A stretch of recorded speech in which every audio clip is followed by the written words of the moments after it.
Dwi fungsi ABRI di era Orde Baru itu benar-benar membuat rakyat trauma. Ketika Orde Baru yang namanya ABRI dalam hal ini didominasi TNI itu benar-benar masuk ke seluruh elemen masyarakat.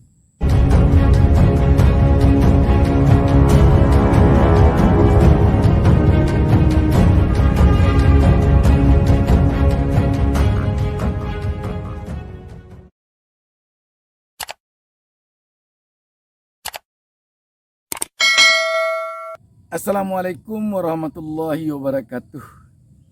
Jumpa lagi dengan saya Bustami Narda. Saya mendoakan kepada Allah Subhanahu wa taala semoga seluruh penonton channel YouTube Bustami Narda selalu dilindungi Allah Subhanahu wa taala, Tuhan Yang Maha Esa. Sahabat BN, kita sekarang telah berada di tahun 2022.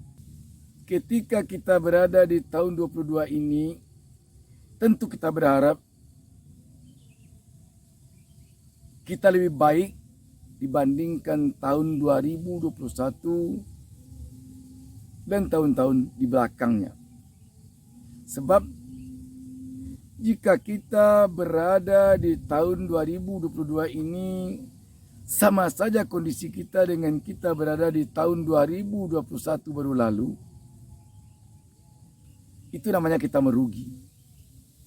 Akan tetapi apabila kondisi kita lebih buruk di tahun 22 ini dibandingkan tahun 21 lalu, itu namanya kita telah berada pada kondisi yang celaka. Karena itu sahabat BN yang berbahagia, baik di dalam berbangsa dan bernegara, di dalam berkeluarga, di dalam berorganisasi, di dalam berkaum berkampung, kita harus lebih baik di tahun 22 ini dibandingkan tahun 2021 silam. Apalagi pada tahun-tahun sebelumnya. Karena itu kita perlu melihat sejenak kondisi kita di tahun 2021 yang baru saja beberapa hari ini kita lewati. Kita di sini melihat dalam kehidupan berbangsa dan bernegara kita. Pada tahun 2021 kita memang berada pada kondisi yang amat berat. Di samping COVID-19 telah memporak-porandakan perekonomian kita, telah memporak-porandakan kehidupan sosial kita, bahkan telah memporak-porandakan kehidupan perpolitikan kita di negeri ini. Kehidupan kita dalam berbangsa dan bernegara. Juga kita melihat di dalam tahun 2021 banyak hal yang bisa kita ambil sebagai untuk daya dorong kita agar berubah kepada kondisi yang lebih baik di tahun 2022 ini. Kalau kita perhatikan pada tahun 2021, kondisi ekonomi kita seperti dikatakan tadi memang sangat buruk sekali. Kehidupan makin sulit. Dan kondisi ini diperparah lagi oleh kondisi politik kita yang karut-marut. Kondisi hukum kita yang juga cukup memprihatinkan.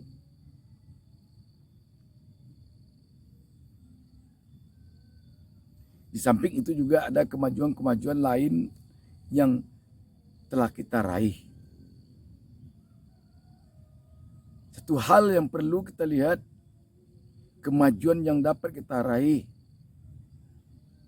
Kita telah bisa menikmati kehidupan berdemokrasi yang terasa bebas. Namun kebebasan berdemokrasi kita juga terkadang membuat kita rada-rada kebablasan. Di samping itu, kita juga menikmati pembangunan infrastruktur berupa jalan tol yang bisa memperpendek jarak kita dari suatu tempat ke tempat lain. Contoh, kalau kita pergi ke Sumatera dengan adanya jalan tol dari Lampung atau dari selepas Pelabuhan Bakahuni ke Palembang, kita terasa pendek perjalanan kita di Sumatera. Demikian juga di tempat-tempat lain, apalagi di Pulau Jawa.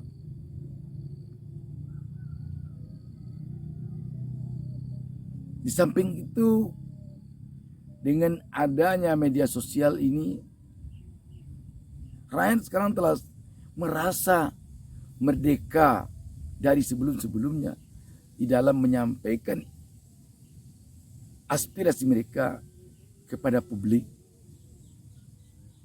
Yang biasanya kita hanya punya televisi, surat kabar, majalah, tabloid, dan radio untuk menyampaikan aspirasi kepada pemerintah misalnya. Sekarang dengan adanya YouTube, dengan adanya Facebook, dengan adanya WhatsApp, dengan adanya Instagram, kita sudah lebih bebas menyampaikannya. Tidak terlalu banyak lagi sekat-sekat yang menyaring informasi untuk keluar. Namun di balik itu juga kadang-kadang hal-hal yang membuat kita lebih bebas berbicara, lebih bebas menyampaikan aspirasi ini juga disalahgunakan untuk hal-hal yang membuat kita terpecah belah. Dan sebaliknya juga, undang-undang ITE sekarang juga terasa membuat aspirasi yang disampaikan menjadi terkekang karena ada pihak yang mempergunakan undang-undang itu sebagai untuk peluang mengkriminalisasi orang-orang yang terasa berseberangan dengan mereka. Kemajuan yang kita rasakan di bidang transportasi, di bidang informasi, setidaknya telah dapat kita rasakan ada kemajuan dibandingkan tahun-tahun sebelumnya.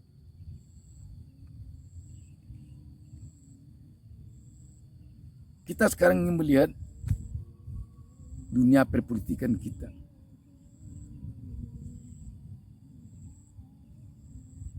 Pada umumnya semenjak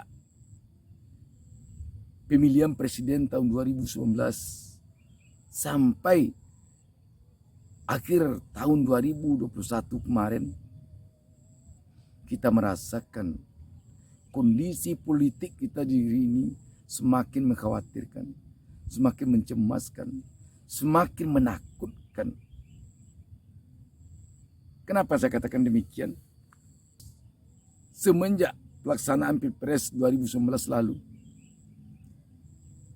kita di negeri ini telah terbelah dua.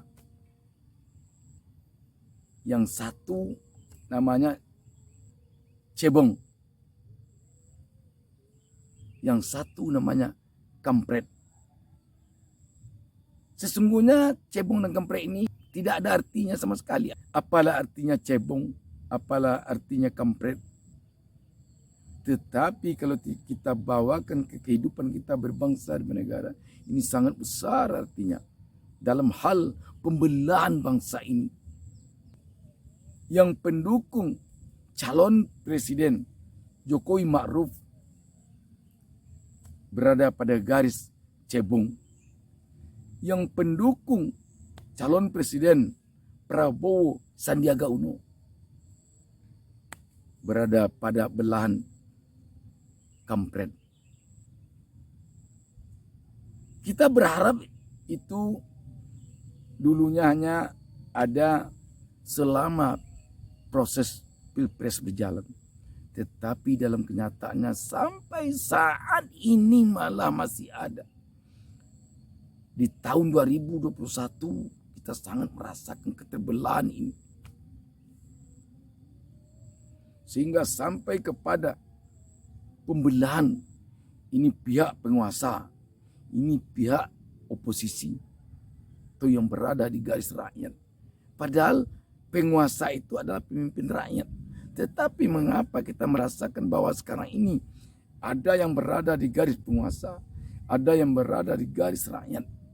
Rakyat dari sini artinya terasa oposisi.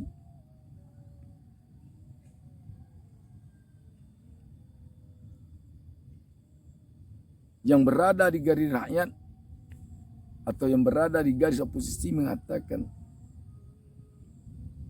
kalau kita salah-salah, kita akan diperlakukan secara tidak adil oleh penguasa dengan menangkapi, dengan menahan. Yang kata penguasa, kita melihat pihak rakyat atau pihak oposisi atau pihak kampret selalu saja merecoki, mencari-cari kelemahan dari pihak penguasa.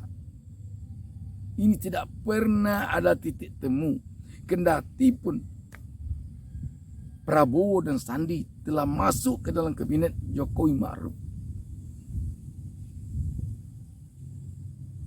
Masuknya Prabowo Sandi ke dalam kabinet Jokowi Ma'ruf, kita melihat tidak banyak dampak positifnya terhadap pemersatuan bangsa ini.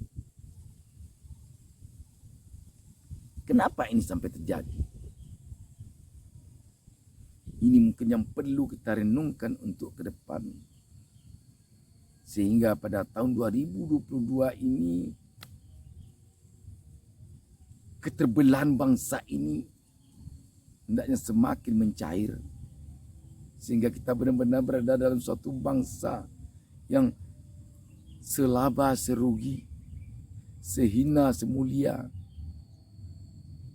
sesakit sesenang. Siapa yang harus memulainya ini? Memang harus dari atas, dari pemimpin yang benar-benar memperlihatkan bahwa kita ini satu bangsa, kita ini satu tanah air, satu bahasa.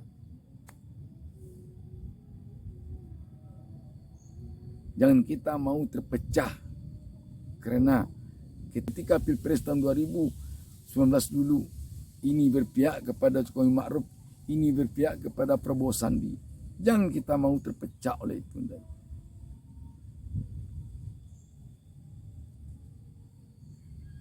Selanjutnya yang perlu juga kita amati, kita katakan di sini bahwa di tahun 2021 atau mungkin semenjak Pilpres 2019 sampai tahun 2021,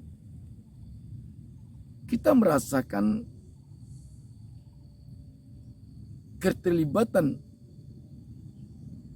elemen bersenjata, katakanlah TNI dan Polri, itu terasa agak mengarah kepada Dwi Pusi Abri di zaman Orde Baru dulu.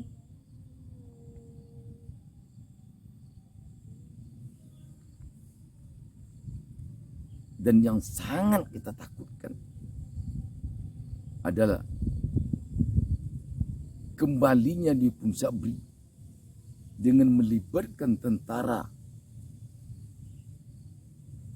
ke tengah-tengah masyarakat. Ini adanya keterlibatan TNI ketika penurunan baliho Habib Rizik. Rakyat kadang-kadang melihat ini seperti telah kembali lagi Dwi Pusi Abri di era Orde Baru.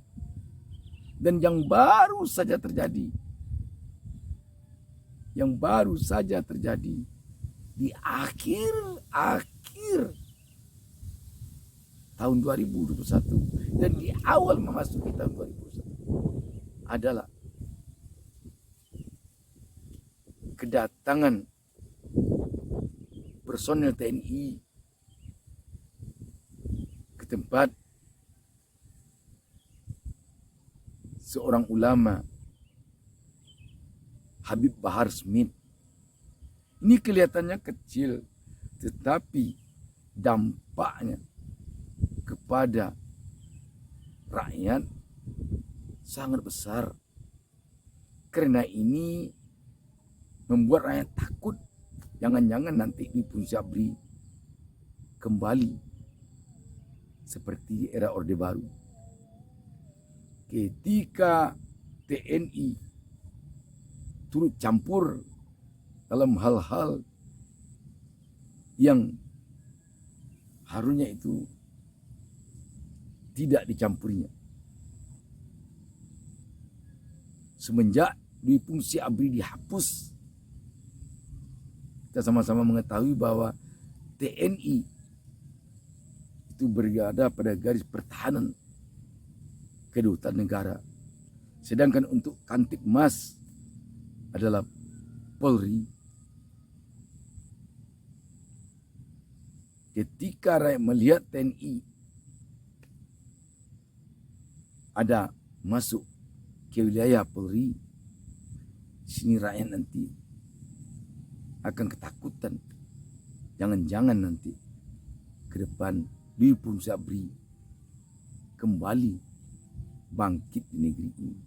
Sebab Dwi Fungsi ABRI di era Orde Baru itu benar-benar membuat rakyat trauma. Ketika Orde Baru yang namanya ABRI dalam hal ini didominasi TNI itu benar-benar masuk ke seluruh elemen masyarakat. Saya masih ingat di kampung saya itu ada Goa Sarang Burung Walet. Ketika Orde Baru dari pihak TNI dikirim ke sana seorang personil TNI dari kos polisi militer bernama Tatang. Pangkatnya saya tidak hafal.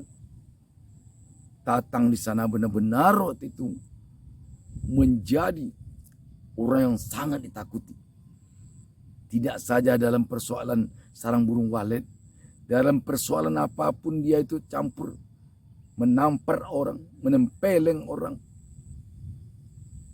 Sungguh benar-benar ketakutan. Dan waktu itu di sana yang punya goa itu adalah satu suku.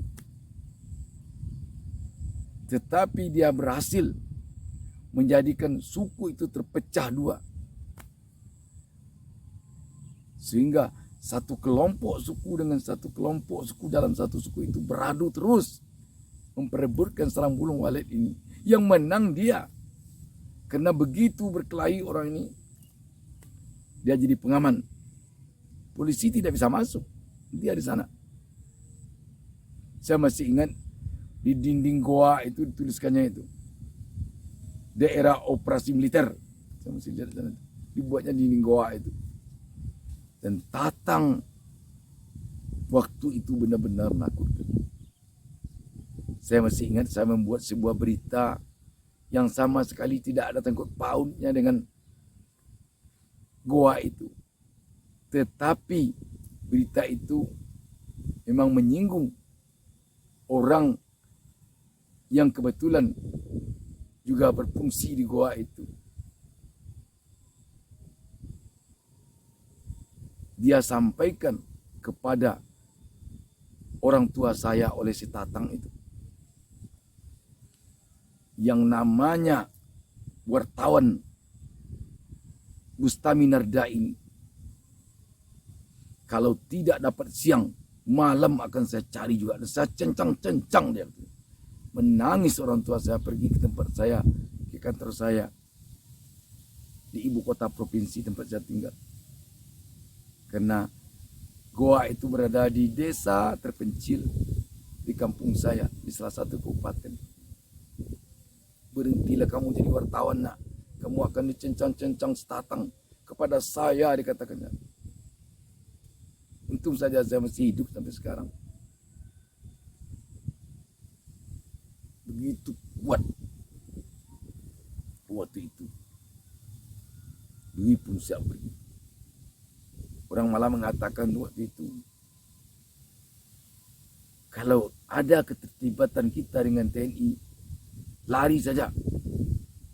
Sebab kalau kita tidak lari, dia tidak akan bicara tapi langsung menampar, langsung memukul.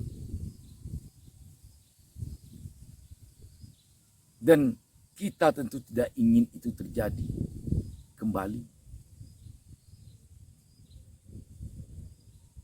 Dan jangan sampai nanti rakyat hanya takut ketika ada calon presiden, calon gubernur, calon bupati, wali kota dari kalangan TNI, terutama yang purnawirawan. Sebab kalau sampai ketakutan itu terjadi, nanti calon-calon dari kalangan TNI mungkin akan ditakuti oleh rakyat. Dan itu tentu akan merugikan personil tersebut walaupun mereka sudah purnawirawan. Sebab sekarang juga kita mendengarkan selintingan. Untung saja tidak Prabowo jadi presiden dulu. Kalau sempat Prabowo terpilih jadi presiden, tentara akan berperan lagi sebagaimana tentara berperan ketika hidupnya Dwi Pun Syabri di negeri ini di era Orde Baru. Tetapi kita juga berharap kepada anak kita tidak menyamaratakan semuanya. Sebab terbukti ketika Presiden SBY yang Jenderal Bintang 4 menjadi presiden, kita seakan tidak merasakan adanya sedikit pun peran serta TNI yang bernuansa Dwi Pun Syabri. Selama kepemimpinan SBY tidak pernah kita rasakan. Kalau kritikan kepada SBY, waduh, bukan main. Sampai-sampai nama SBY ditulis di punggung kerbau, dibawa demo di ibu kota Jakarta lagi. Tetapi kelihatannya waktu itu tidak ada nuansa TNI maju ke depan, tidak ada.